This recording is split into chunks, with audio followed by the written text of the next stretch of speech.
This is a particularly interesting picture for me. This comes from the archive. I'm going to actually work a little bit in a circuitous fashion. The first individual I want to identify is Dr. Gary Boyd. Dr. Boyd was one of the individuals that actually created the Educational Technology Program back in 1968. His background in ABD, his work with the use of technology in classrooms and so forth, was the reason why the educational philosophers that created the program brought him on board. Over the years, with Gary's cybernetics and systems theory orientation, he really was the creator of the educational tech program from a research and a theory, if you will, standpoint. He's really the foundations guy for the EdTech program. In terms of individuals who came on next, Gary Coldovan up here, who has tragically passed away as Dr. Boyd. Gary was very, very active in work in a variety of different developing countries. He worked with UNESCO, he worked with CETA, and so forth. And one of the areas that he worked with was the use of radio as an instructional tool in Africa, when radio was really the only technology that was possible to be used. And the radios were actually operated by hand crank batteries. So literally you would crank up the battery, charge it, and so forth. And so he was at the cutting edge of the use of educational television and various other media back before computers and the internet and so forth became the dominant approach to things. Next individual I want to identify is Dennis Dix. Dennis was also here when I first got here in 1978. And Dennis did a lot of work in human resources. His background in the workplace and so forth was a core part of his representation in the educational technology program. The next individual I identify, who was hired after me, the year after actually, was Bob Bernard. Bob up here. Bob graduated from the University of Washington in educational technology, and he was the first person that I helped hire, if you will. I was, of course, on the hiring committee, and Bob just retired this past year after completing his 40 years in the program, and is still very, very active doing work in a variety of different areas. Presently, his research group, of which I'm a part, does systematic reviews.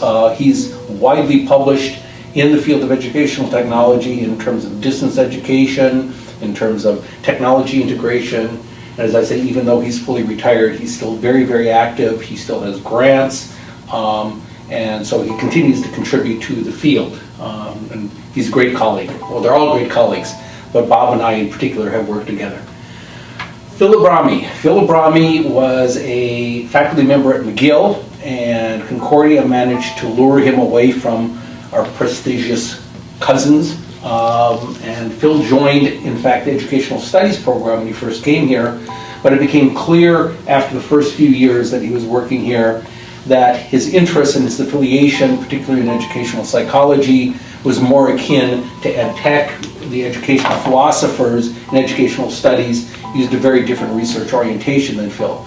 And so Phil joined the EdTech group after 2 or 3 years, I don't remember the exact dates, moving from educational studies to EdTech. Phil created the Center for the Study of Learning and Performance almost 35 years ago, and until last year when he retired, was director of that group. It's a highly successful research center, a group for which we are very, very proud, generating millions of dollars a year in funding, with some of their prominent research involving the use of technology for early literacy. So they've developed programs to help, in particular, kids K through 3 that are at risk, who need to develop their basic literacy skills. So they develop very sophisticated interactive tools using EdTech, using computers, to help those very needy at-risk populations, and that work continues to this day. Next person I will identify, obviously that's me, you already know who I am. I came before Bob. Is, I guess, David Wells. David was actually first here as our technician. Back in the days when the only computer in the department was a single XT that sat in the middle of the office and was used for basic word processing. WordStar was my favorite program back in those days.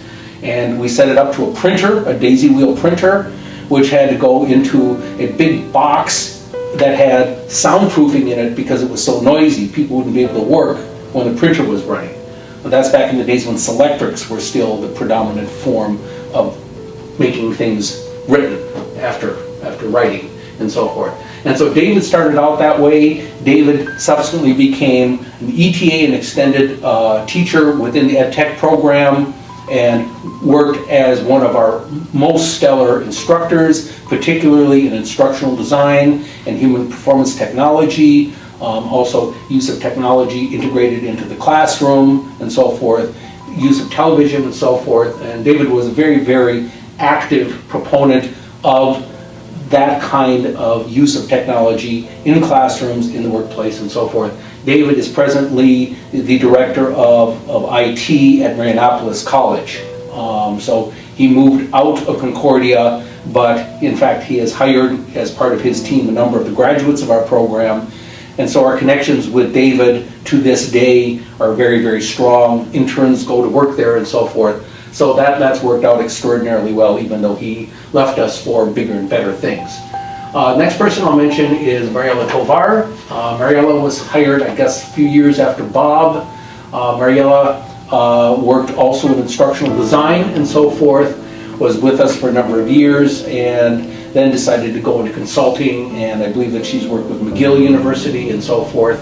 But she was very much a part of the group, certainly in terms of developing not only the master's program, but also in terms of introducing the PhD program into the unit in the department. Gina Walker was another hire. Gina was with us only a couple of years. She had been a consultant, a very active consultant.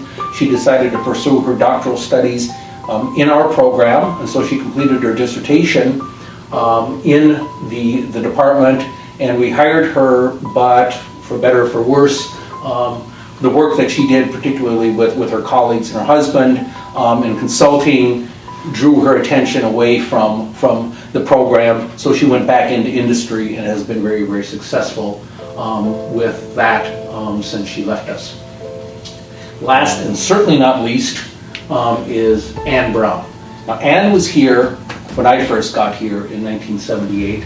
Ann was the, quote, secretary back then, that's what they called him, and Ann was basically the heart and soul of the department. Gary was sort of the big heart and soul. Ann was the lifeline, if you will, for students in the program. When students had questions, when they had problems and so forth, they always, respected faculty members and took advice from them. But when they wanted the straight scoop, when they wanted the empathy, not that we aren't empathetic, but when they needed that helping hand, Ann was always there. Ann knew every single student. She knew about their lives, she knew about their kids as they were growing up and so forth.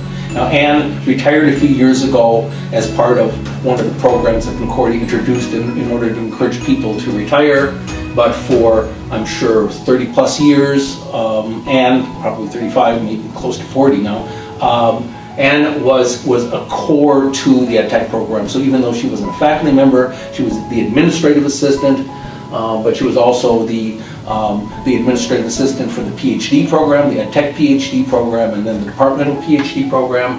And so Ann was really kind of right at the core of the operation of educational technology, right from the beginning, certainly from my standpoint. And she's the honorary chair of the 50th anniversary, so it's our great honor and pleasure to be able to continue to work with Ann for the upcoming celebration in 2019. So that's the game.